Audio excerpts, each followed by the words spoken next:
Olá, pessoal! Nosso tema de aula de hoje será sobre planejamento cirúrgico de cirurgias oncológicas e reconstrutivas. Então, para um planejamento cirúrgico, nós temos que ter aí uma visão geral, né? Onde nós vamos avaliar todas as situações aí presentes, né? Origem, tempo de evolução e etc, tá?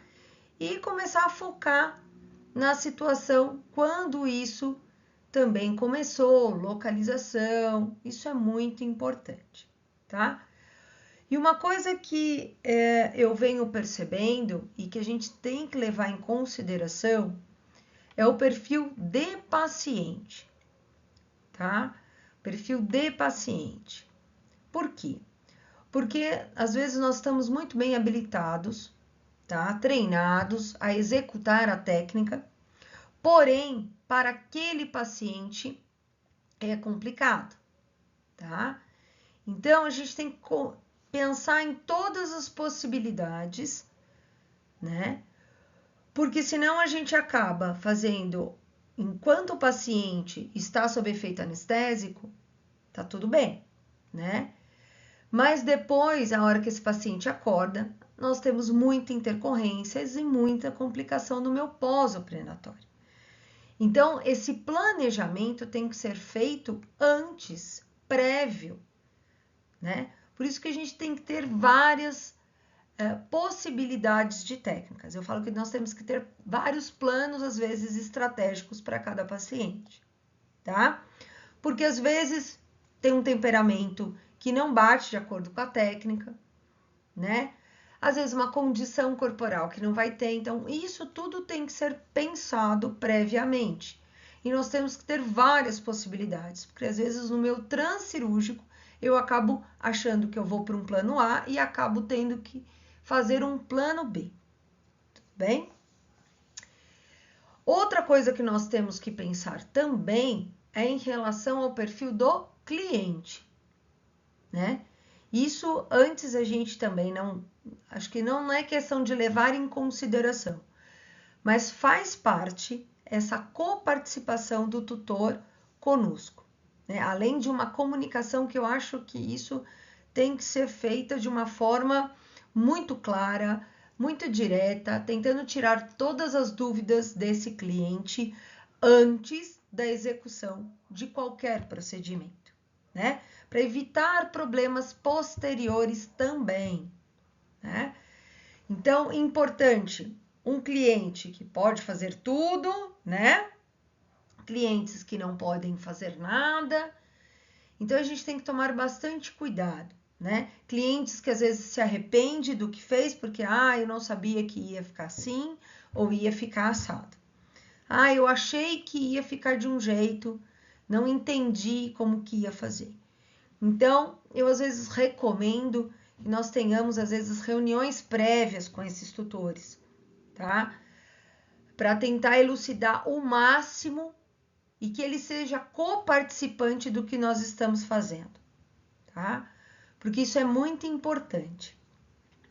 Eu vejo que às vezes os nossos grandes problemas em relação a situações, às vezes as saias justas que a gente acaba ficando, é em relação a essa comunicação que não ficou bem clara com o tutor, né? Às vezes você precisa ilustrar, você precisa mostrar como é que vai ficar a técnica, utilizar dos seus exames complementares, que eu acho que de suma importância, quando a gente consegue pedir a maioria dos nossos exames complementares, para justamente ficar um pouco mais ilustrativo para esse cliente, que às vezes, muitas vezes, nem são da área da saúde, tá? Mas que precisa entender o que está acontecendo com o paciente, tá? Falando na parte oncológica, a gente também depende, às vezes, do comportamento histológico dessa formação, né? Dessa neoformação. Por quê? Dependendo do seu comportamento biológico, você necessita, às vezes, de terapias complementares, né? O comportamento, se ele é muito invasivo, se ele é pouco metastático, se ele é muito metastático, muito infiltrativo, pouco infiltrativo. Então, são comportamentos que, dependendo do nosso tipo histológico da lesão, né, você tem uma abordagem diferente também, tá? E aí, todas as nossas recomendações de pós-cirúrgico, né? E o que aconteceu no meu trans, né? Também eu tenho que fazer essas recomendações no meu pré. Então, tudo está interligado, né? Lógico que dependendo de como for o meu transoperatório, com certeza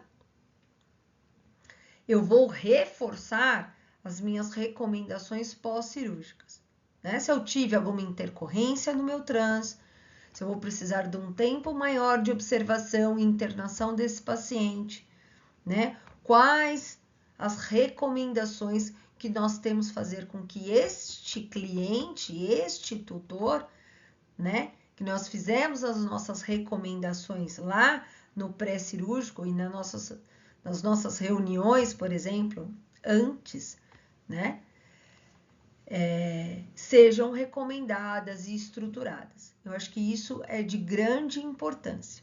E sempre essa comunicação, tá? Eu volto a enfatizar, por quê?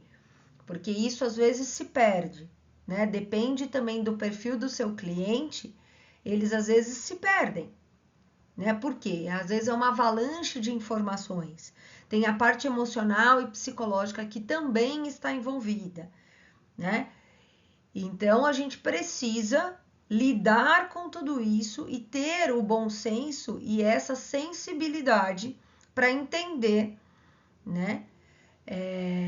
Como que é esse cliente e para que ele tenha um bom entendimento da situação do paciente, tá? Para que todo o procedimento realmente a gente tenha um sucesso. Toda essa comunicação na execução do serviço, da nossa parte técnica, né? E da colaboração do cliente também, tá? Isso eu acho assim de suma importância para que a gente tenha bons resultados, né? E a boa compreensão. Senão você tem às vezes clientes e tutores que acabam desertando e deixando esse pós-operatório a desejar. Às vezes porque não tem noção, né, da complexidade do seu da doença, da patologia, o que está acontecendo, né? Minimiza às vezes a lesão, né? Por mais que você explique, acha que não vai acontecer. E aí depois, quando acontece a complicação, aí ele às vezes, né, não quer ser mais complacente com isso, tá? Então, não quer entender, não acha que isso poderia ter acontecido, né? Então, essa comunicação é muito, muito importante, né? Às vezes, ter a previsibilidade de algumas situações, de complicações e intercorrências, é importante a gente passar para o nosso tutor. Não para colocar medo, mas dizer que pode acontecer e que nós teremos que, às vezes, lidar com esse tipo de situação, né? Então, você já deixa ele um pouco preparado para algumas situações que possam acontecer, principalmente quando a gente fala de reconstrutivas, tá? Então, a gente vai vendo aí ao longo do período, ok? Então, assim, as cirurgias, de uma forma geral, né, de reconstrução e oncológicas, né, você tem alguns objetivos. Então, você pode ter anomalias congênitas que serão corretivas, certo? Serão corretivas aí ao longo do tempo, né, para minimizar o desenvolvimento, principalmente as congênitas, para minimizar a evolução desse paciente. Às vezes você tem traumas extensos com grandes perdas cutâneas, certo? Então é interessante também, né, passar pelo período aí de limpeza, né, de estabilidade desse paciente, e quando você se depara com grandes extensões, sendo possível a sua reconstrução, você consegue pelo menos colocar novamente uma continuidade que havia sido perdida, tá? E a maioria das vezes, né, muitas vezes, nós temos também o quê? Os tumores, né, a ressecção dos tumores, e também tumores muito extensos, né, os quais você remove muito volume, né, muita carga tumoral. E aí nós temos que fazer, às vezes, grandes lesões para remoção dessa massa tumoral, e você, às vezes, tem perda de tecido em grande quantidade e que você precisa realmente fazer a reconstrução dessa região, ok? Então, se a gente for pensar em estratégias, né, como que nós abordaríamos? Então, se nós pensarmos em alguns períodos, né, se nós dividirmos os procedimentos, né, no pré-cirúrgico, nós temos que ter o quê? O nosso pré-diagnóstico, algumas ações prévias, que se a gente tiver já uma triagem o mais próximo possível de cada, né, do diagnóstico, já nos auxilia na nossa abordagem. Então, às vezes, você tem que tomar ações prévias, utilizando exames complementares e, às vezes, até terapias já prévias para minimizar a sua ação cirúrgica. Como exemplo, vamos lá. Podemos falar de um mastocitoma, por exemplo, tá? Mastocitoma, tumor cutâneo. Eu tenho uma versão do mastocitoma cutâneo e mastocitomas subcutâneos. E dependendo da sua localização, certo? Quantidade, se ele é localizado, se ele é disseminado. Mas, num primeiro momento, nós vamos verificar o quê? A anamnese, né? O histórico desse paciente e possivelmente faremos o quê? Uma citologia, por exemplo, certo? Os mastocitomas, eles são derivados, uma proliferação exacerbada dos mastócitos, né? Que é uma célula inflamatória fisiológica. Nós temos os mastócitos na circulação, não de forma exacerbada. E os mastócitos possuem quem? Grânulos de histamina. Então, quando nós temos uma quantidade exacerbada dos mastócitos, nós podemos ter, principalmente, uma degranulação de histamina também de forma exacerbada. Então, muitas vezes, nós podemos fazer o quê? Sabendo disso, nós podemos já entrar com tratamento prévio ao nosso procedimento cirúrgico. Para quê? Para que nós minimizamos essa degranulação dos mastócitos, ok? Outra coisa que pode acontecer é que nós temos pacientes não somente oncológicos, nós temos pacientes que têm comorbidades associadas.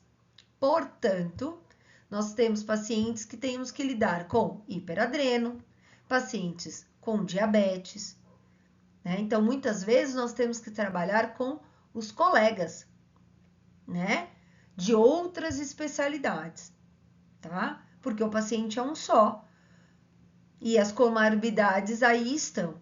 Então, às vezes, cada um vai puxar para o seu lado e isso, né, não é tão bom. A gente tem que entrar num ponto, às vezes, de equilíbrio para poder trabalhar, tá? E isso faz com que, eu sabendo qual é o meu diagnóstico, meu principalmente prévio, né? Às vezes você não vai ter o quê? Graduação se eu falar em citologia, né? Mas eu já tenho um direcionamento. Agora, de outra forma se eu fizer uma biópsia incisional, por exemplo. Aí eu tenho um histopatológico. Portanto, eu terei aí uma graduação. Isso nos ajuda também. Por quê? ir para o transcirúrgico com o máximo de informações possíveis nos auxilia muito na minha abordagem, certo? Então, se eu tenho uma tomografia, não é? Além do raio-x, de todo o estadiamento desse meu paciente, tá? Então, eu tenho planos de acesso, posso ter planos de acesso diferentes, tá? Onde eu posso contaminar menos, né? Eu tenho que pensar que meu tecido tumoral é um tecido contaminado, tá? Outra coisa que também temos que pensar, planos e padrões de síntese. Qual melhor tipo de padrão para cada situação? Tanto padrão de sutura quanto padrão tipo de fio. Se eu vou utilizar um fio absorvível, se eu vou utilizar um fio inabsorvível para cada situação ou localização. E também, às vezes, de acordo com o meu quê? Perfil do meu paciente, certo? Então, algumas coisas nós temos que pensar, porque às vezes tem coisas que você não vai conseguir tirar, por exemplo, ou localizações onde ele vai permitir, você vai ter que ser dando toda hora para você tirar, enfim, faz parte, né? Um padrão de sutura que eu não vou ter tanta hipóxia tecidual, eu vou promover uma deiscência de pontos, tá? Isso é muito importante, tá? Por quê? No meu pós-cirúrgico imediato, também de acordo com o tipo de cirurgia realizada, nós vamos ver o quê? O que eu posso fazer para promover um conforto e também uma diminuição de espaço morto da região. Então, eu posso utilizar as bandagens, né? As bandagens são bem utilizadas para que a gente promova uma proteção, um conforto para o meu paciente, né? Drenos, em relação aos drenos, eu posso utilizar os drenos também quando eu tenho um espaço morto ali grande, evidente, né? No meu transcirúrgico, eu posso pensar em usar suturas que também reduzam o espaço morto, além das bandagens, né? Que podem o quê? Promover esse conforto e o quê? A aproximação desse tecido, tá? E para que eu tenha um bom pós-cirúrgico, uma evolução cirúrgica adequada, mediante a todos essas decisões que eu tomei, desde o meu pré-cirúrgico até o meu pós-cirúrgico, de como ficou. Se eu tive alterações no meio desse caminho. Então, é importante, ok? Então, se a gente pensar no pré-cirúrgico, né, saindo agora de uma forma resumida e falando do pré-cirúrgico em si, tudo depende do quê? Onde está a localização, certo? Do meu tumor, por exemplo, né? Lugares onde eu tenho maior movimentação, então, membros, região cervical, né? Cabeça, onde eu tenho muita movimentação, a gente já sabe que são regiões também que possuem pontos críticos.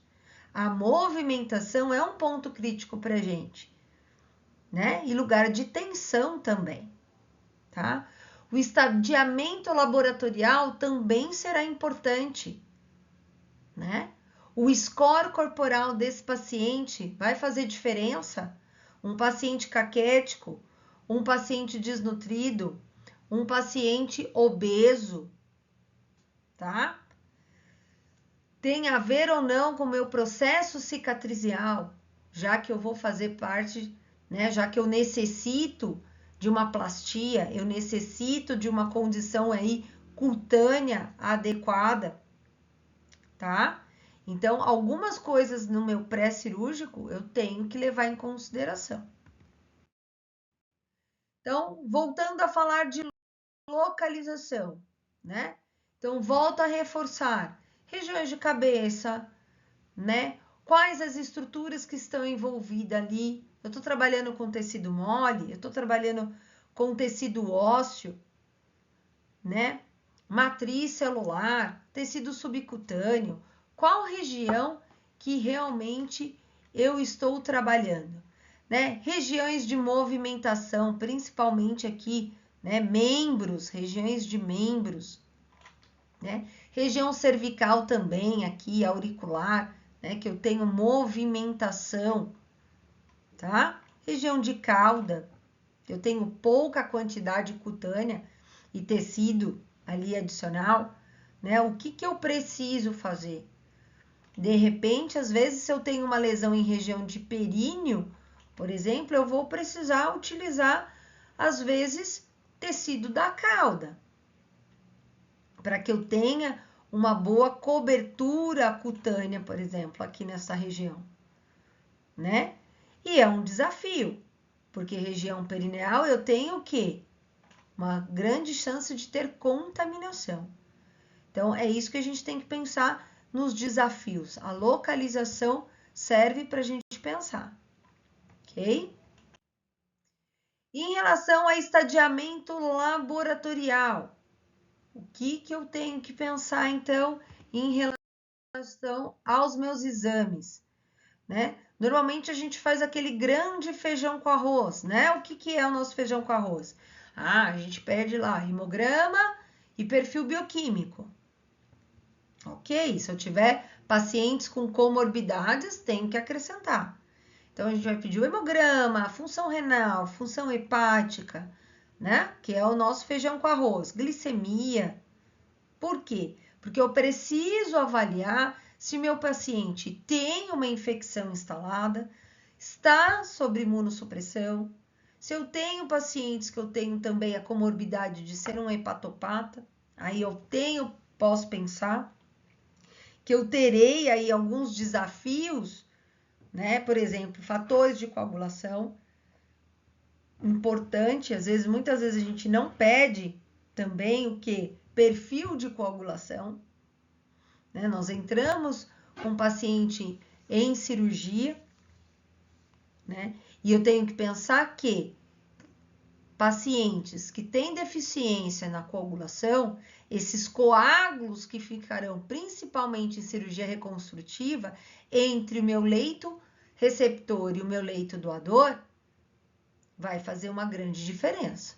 Eu posso não ter uma boa coabtação desse enxerto, deste retalho, por conta de ter um coágulo ali inserido, tá? Secreções, se eu tiver contaminação, eu perco meu retalho, eu perco meu enxerto, tá? Pacientes que têm deficiência, né, de proteína. Então, o que vai acontecer? Eu tenho alteração nos meus fibroblastos. Então, uma baixa quantidade de fibroblasto, tem uma fibroplasia.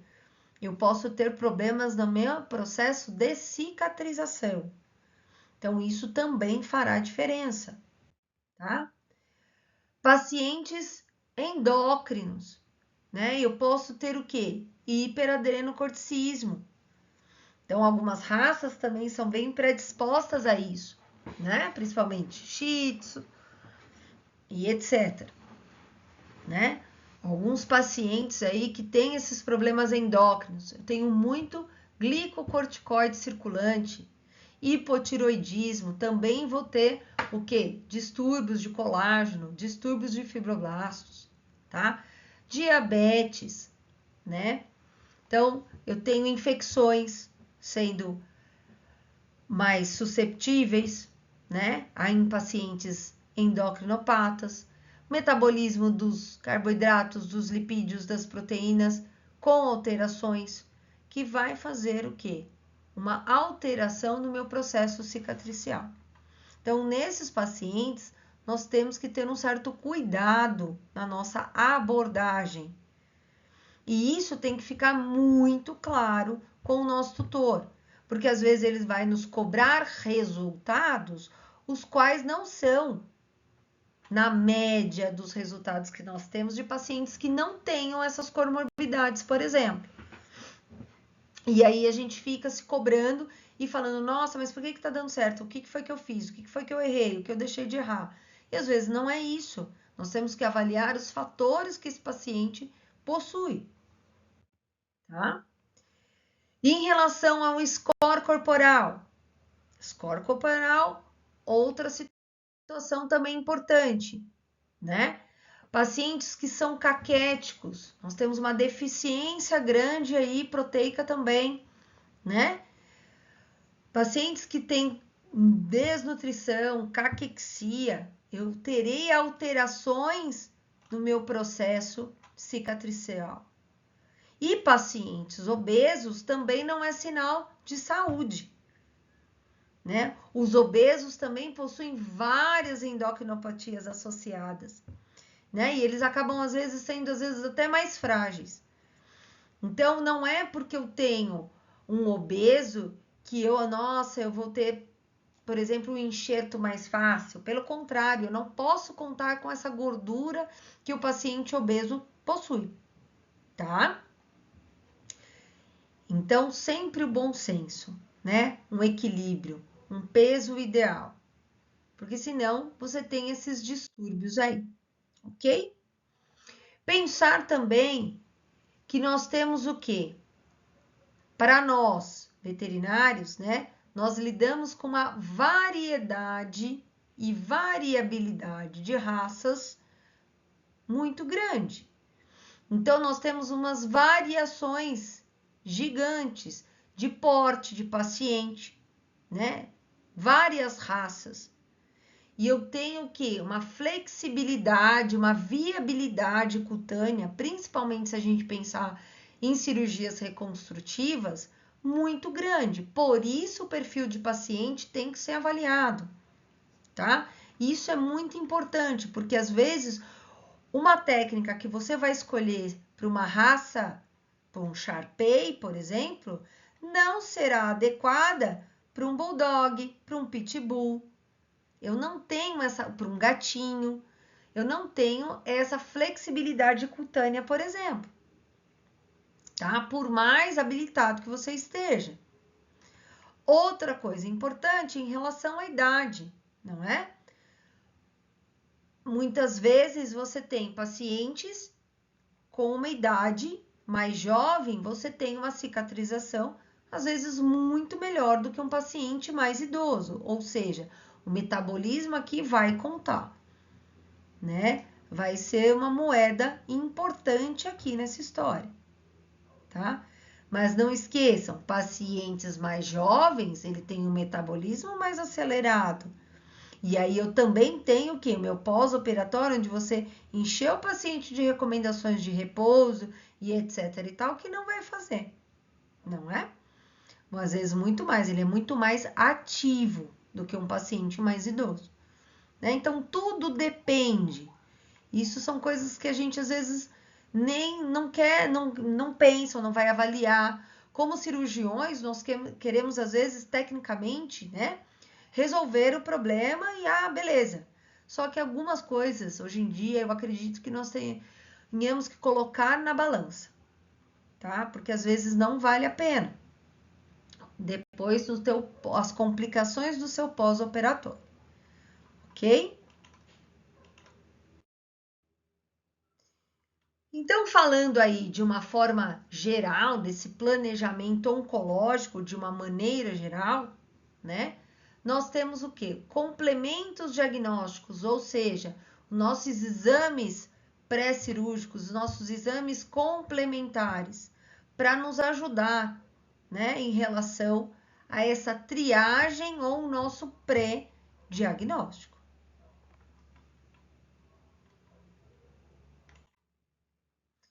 Então, nós podemos, o que vamos solicitar para fazer o estadiamento do nosso paciente, né?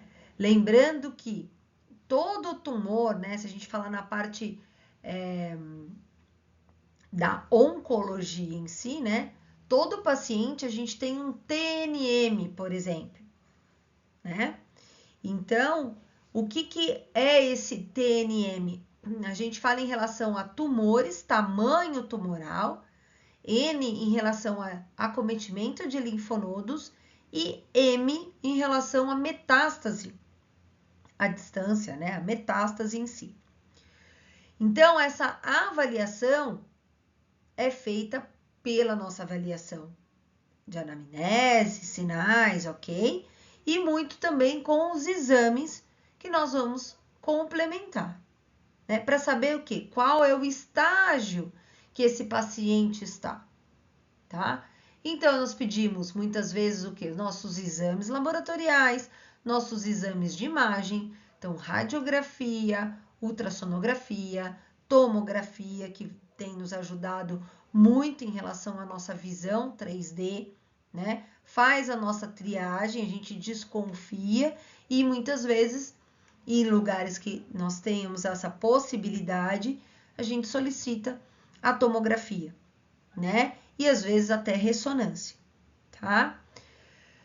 E a nossa citologia, também como um exame de triagem aí, que está aí para fazer uma prévia para gente, né? Então, às vezes, uma boa coleta de citologia, ele não vem conclusiva, ele pode nos ajudar, né? Eu falo para a gente dar uma fugida, né, de alguns locais para a gente não ter tanta contaminação, ok? Então, lembrar um pouquinho que a citologia, quando ela é bem feita, ela pode trazer para a gente alguns tipos celulares, né? Então, células epiteliais, né? São aquelas células que vêm como os carcinomas, né? Células neoplásicas como os carcinomas. Então, tem uma alta celularidade, tem uma alta adesão entre elas, porque elas têm ecaderina, né? Quando a gente fala de células mesenquimais, né, são as origens aí das neoplasias, né, tanto epiteliais, quanto mesenquimais, quanto células redondas, né? As células mesenquimais, elas são umas células mais alongadas, né?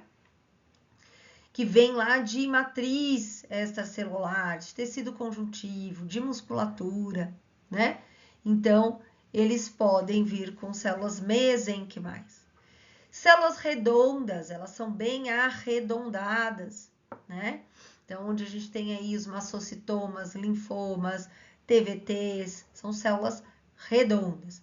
E nós temos a origem também, que não está aqui neste quadro, mas origem de células embrionárias, né? Que é uma distorção aí, uma neoplasia de células de origem embrionária, ok?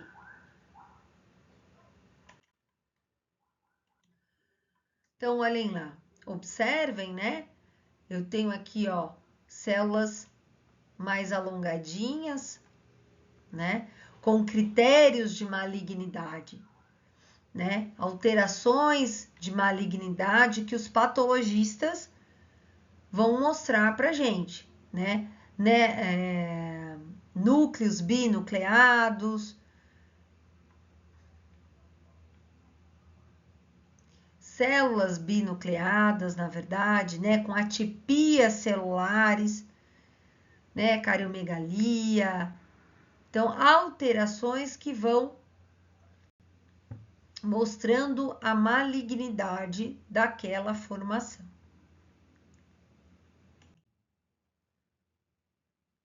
Né? Olha lá, células mais alongadas.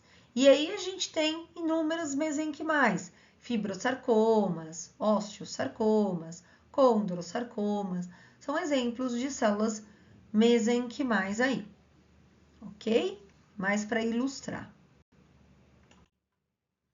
Quando a gente fala de células redondas, olha aqui, temos os exemplos de células redondas, bem redondinhas. E quando o patologista fica com dúvidas, porque células redondas, nós temos algumas aí, e podemos ter o quê? Tanto o melanoma, também uma célula redonda, né? Que tem pigmentação de melanina, né? E os mastócitos com a granulação de histamina. Então, você faz o panótico e ainda ficar com dúvida se é uma ou se é outra, você pode fazer contracolorações. e aí que vai mostrar os grânulos aí de histamina, né? Para ele bater o martelo para dizer pra gente que é mastocitoma, ok? Além disso, a gente pode também fazer os nossos exames de imagem, certo? Então, nossos exames de imagem aí, radiografia, né, da região que se quer, e ultrassonografia também abdominal, sempre para ver se eu tenho tumores primários, tumores secundários, né? Faz parte desse exame complementar aí para a gente estatear o paciente, né?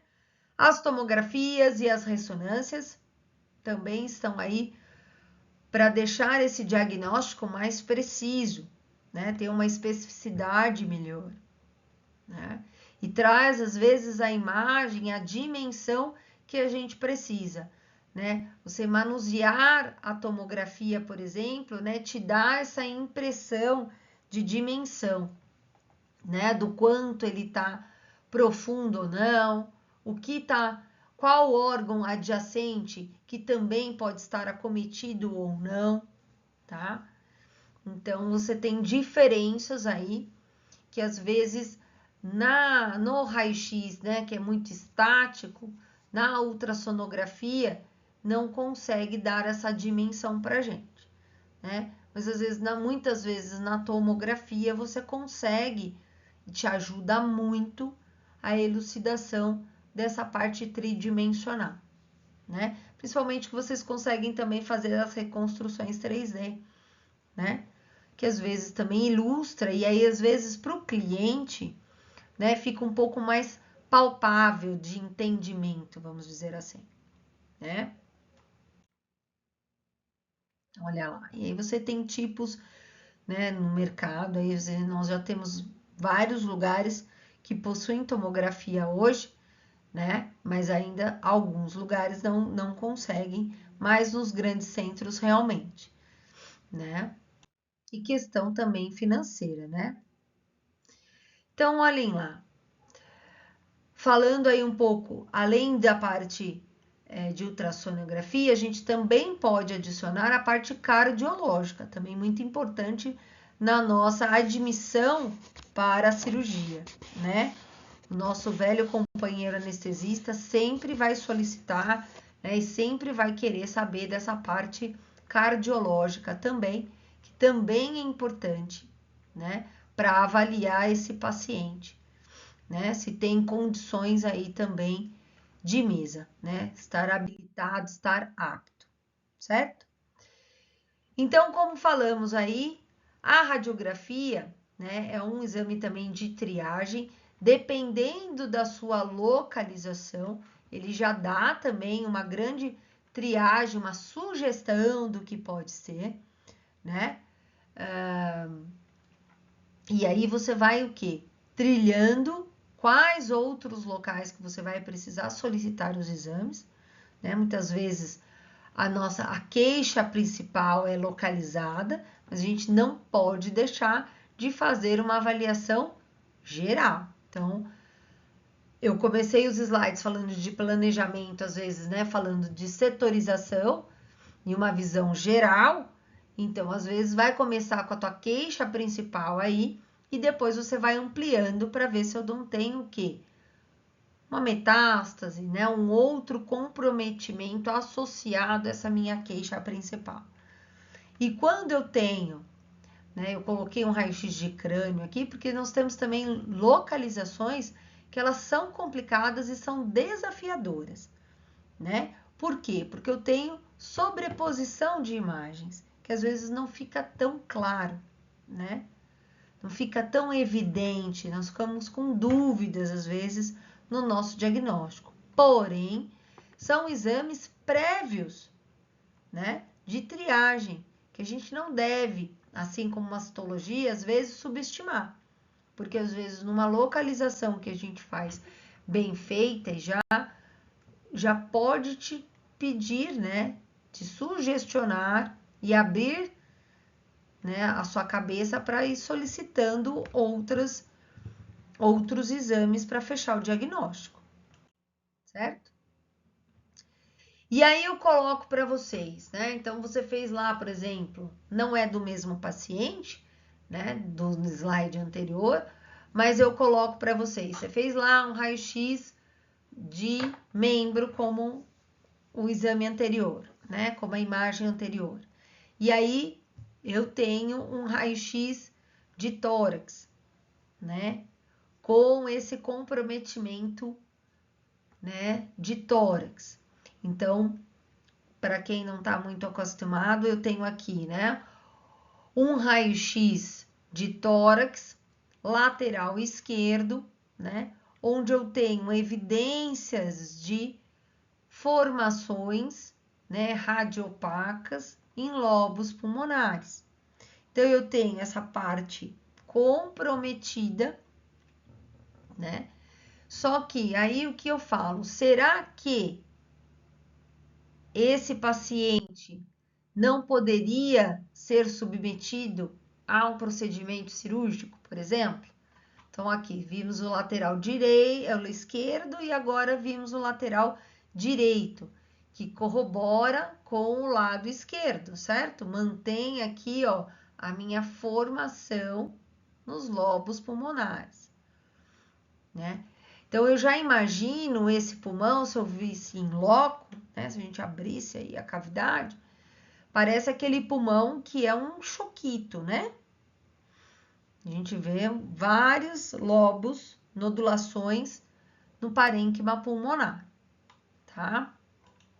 Olha uma visão ventrodorsal também deste paciente, né? Com várias lesões, né? Com várias áreas de formações no parênquima pulmonar.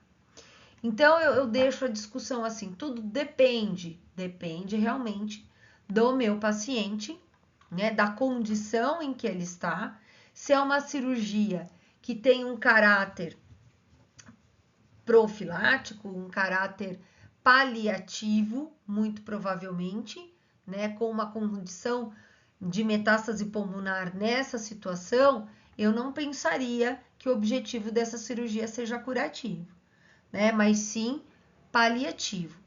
Mas às vezes ele é necessário, porque ele pode, né, ter uma formação em grande escala que pode estar o quê? Comprimindo algo, promovendo dor nesse paciente. Então, não é porque ele tem uma metástase pulmonar que ele não pode ser submetido à cirurgia. Eu acho que tudo tem que ser avaliado, né? É um ponto negativo? Sim, é um ponto negativo. Mas nós temos que ponderar as situações, tá? Porque às vezes ouço alguns colegas já falando que não teria nada a fazer, que né, já tendo uma opinião assim um pouco mais radical. Então tem metástase e já não faz mais nada, né? E às vezes não é bem assim. Às vezes você tem que fazer ações prévias, né? Então, às vezes, lógico, medicação para dor, às vezes uma quimioterapia citorredutora, sim, né? Para tentar entrar um pouco em melhores condições, né? Para alívio deste paciente. É isso que eu quero deixar registrado aqui, tá? Então, outro exame que a gente pode solicitar, né, que é de grande valia também em algumas situações, seria a endoscopia, né? E às vezes a colonoscopia também. Então, tanto aí trato superior, né, que nós temos, né, que vai até o duodeno, quanto de trato inferior, que pode trazer para a gente biópsia, né? Biópsia incisional aí da estrutura encontrada, que pode ser de triagem para a gente também como um pré-diagnóstico, né? Então, observem aí um exemplo de colonoscopia, né? Onde você visualiza a parede da mucosa, né, retal no caso, né, observando como que está essa estrutura, se eu tenho uma região que pode estar mais edemaciada, com áreas ulceradas, inflamadas, né? Observem aí o edema que começa a aparecer na região de mucosa, né? E uma irritação, né? Uma área mais inflamatória com ulceração, tá?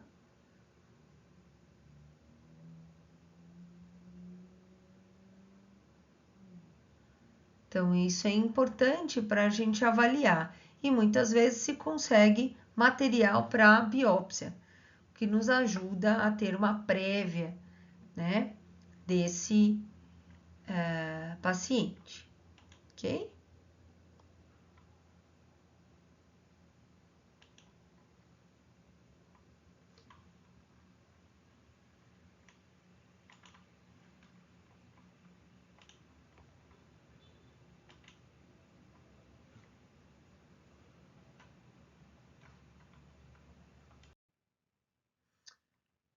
Então vamos lá, alguns exemplos